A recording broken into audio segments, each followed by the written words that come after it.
Other families mourning the loss of a husband and a father after that fiery crash in Summit County over the weekend. We've learned 31-year-old Jason Stevens from Ashtabula was the driver killed when his tanker truck lost control trying to get on I-271 in Macedonia.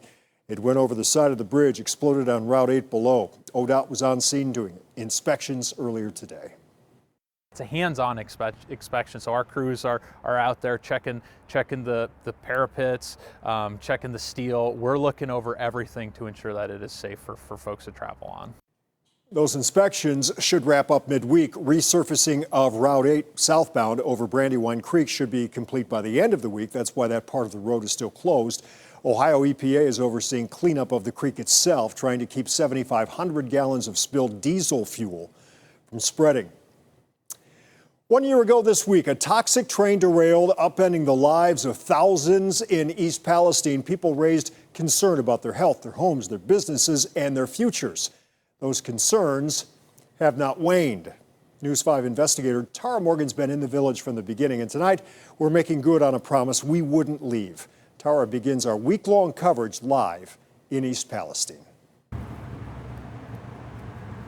Well, to some here, it feels just like yesterday. There are people living in limbo 1 year later. Many families still concerned about their health and still don't trust the water. This is a matter of life and death. I don't see a choice that I have to leave. February 3rd, 2023 lives in the hearts, minds, and souls of the people of East Palestine. A Norfolk Southern train carrying toxic chemicals derailed near the Ohio-Pennsylvania border. The fire massive with towering thick smoke. First responders knocked on doors in a 1-mile radius to get people out. We're some of the last holdouts, though, on Alice Street. Just days after the derailment, Incident Command decided to move forward with a controlled vent and burn of vinyl chloride from 5 rail cars to avoid a potential catastrophic explosion. The National Guard blocked off roads leading to town. Governor Mike DeWine called it a matter of life or death. You need to leave. You just need to leave. The mandatory evacuation order was lifted after only 3 days. The governor's office said air quality samples showed safe readings, and Norfolk Southern started running trains again.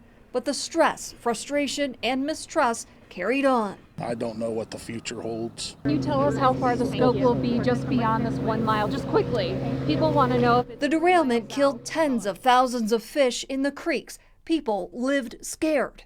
We should not have been let back into town. Scared to breathe the air and drink the water, even after the EPA chief and Governor DeWine took a sip from the tap, telling people the village water is safe. Our first ever community survey showed people don't believe it. I won't.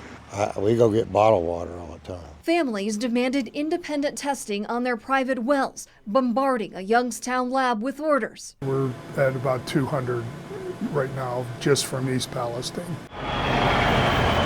In the aftermath, the small village became a big stage for politicians. Senators Sherrod Brown, J.D. Vance, Transportation Secretary Pete Buttigieg, and former President Donald Trump. What this community needs now are not excuses and all of the other things you've been hearing, but answers and results. Businesses struggled to stay afloat. Customers worried about their health. Everybody knows, this is a disaster area, and they do not feel secure to do business with us in the future.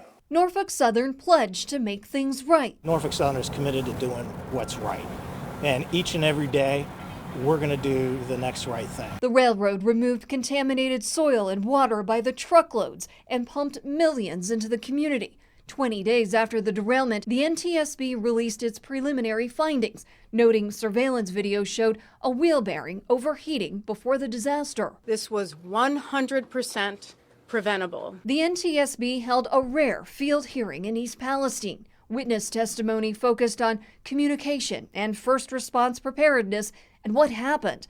Last October, the EPA announced the completion of a major cleanup. Norfolk Southern removed the last of the contaminated dirt. The science is what it is. You trust the science. I honestly don't think that I'm going to have an issue right now. We don't know what we're in for the long haul, and I don't feel like it's good things.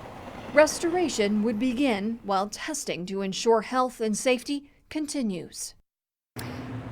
Now, this is just the first of several stories that I'll tell you about here in East Palestine. You'll hear about Norfolk Southern and its efforts to restore and rebuild. I also got a rare look at some of its new technology to help prevent this from happening again. And then from a woman who is still struggling to find a home for good. Live in East Palestine, I'm News 5 investigator Tara Morgan. Yeah, Tara, we know you've been following through on this since the very start. We know you will keep working to get those answers. Stay on it. Thank you for all your hard work.